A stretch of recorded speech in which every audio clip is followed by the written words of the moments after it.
घडीभर तू थांब जरा, एक त्याची धापर, लई अवघड हाय गड्या, उमगाया बापर.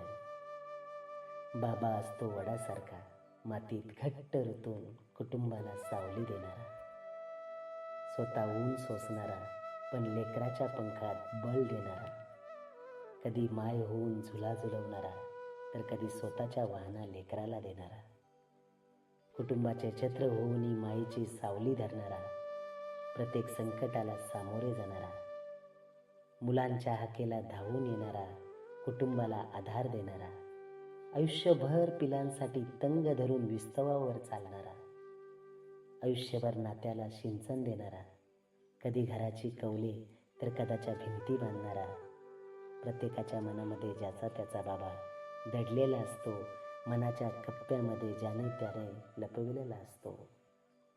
बाप म्हणजे आधारवड असतो, स्वतः उन्हात राहून कुटुंबाला सावली देतो.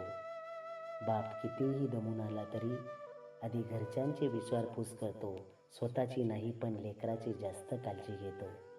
बाप कसलीच अपेक्षा करत नाही, पोराच्या चेहऱ्यावरचं हसू पाहिल्याशिवाय थकवा त्याचा जात नाही. बाप नसल्यावर आयुष्यात काहीच शिल्लक राहत नाही, बापाशिवाय घराला घर पण येत नाही. बाप कसाही असला तरी लेकराला खांद्यावर बसवून जग दाखवतो. बाप म्हणजे घराचा फार मोठा आधार असतो. कधी बाप वलन लावत असल्याने वाईट असतो, कधी बाप पैसा नसल्याने वाईट असतो, कधी बाप रागामुळे वाईट असतो, धाकामुळे तर प्रत्येकच बाप वाईट असतो. अज्ञातलाच बाप सर्वांना माहीत असतो, पण थोडा जरी कुठे कमी पडला तरी बाप बोलणेही ऐकून आतल्या आत हा बाप तसाच रोज रडत असतो. प्रत्येकाच्या गरजासाठी एकटा बापच वाहत असतो. सर्वांच्या आवडीची किंमत तो बापच चुकवत असतो. मुलांना पायावर उभं करणार औषध म्हणजे बाप.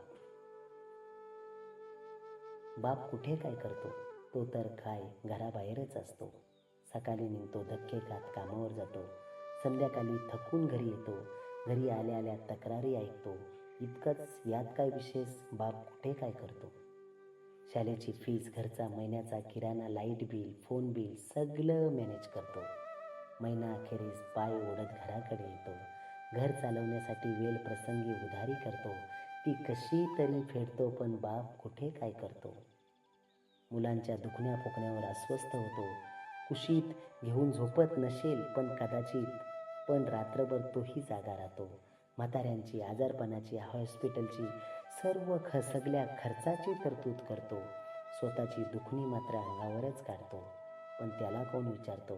कारण असंही बाप कुठे काय करतो. कुटुंबासाठी लढतो, कधी जिंकतो कधी हारतो.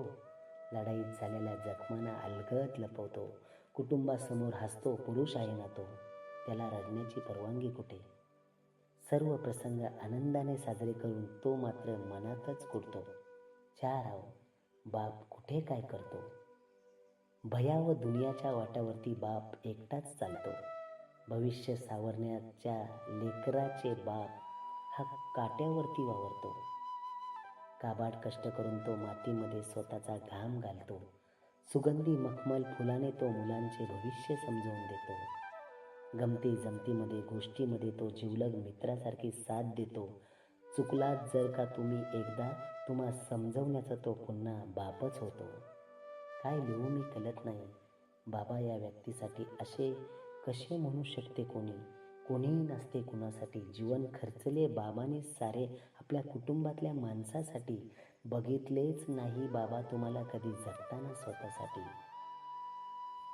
जगातील सर्व बाबांसाठी ज्ञानेश्वर सुरोशेचं खूप सारं प्रेम, खूप साऱ्या शुभेच्छा. धन्यवाद.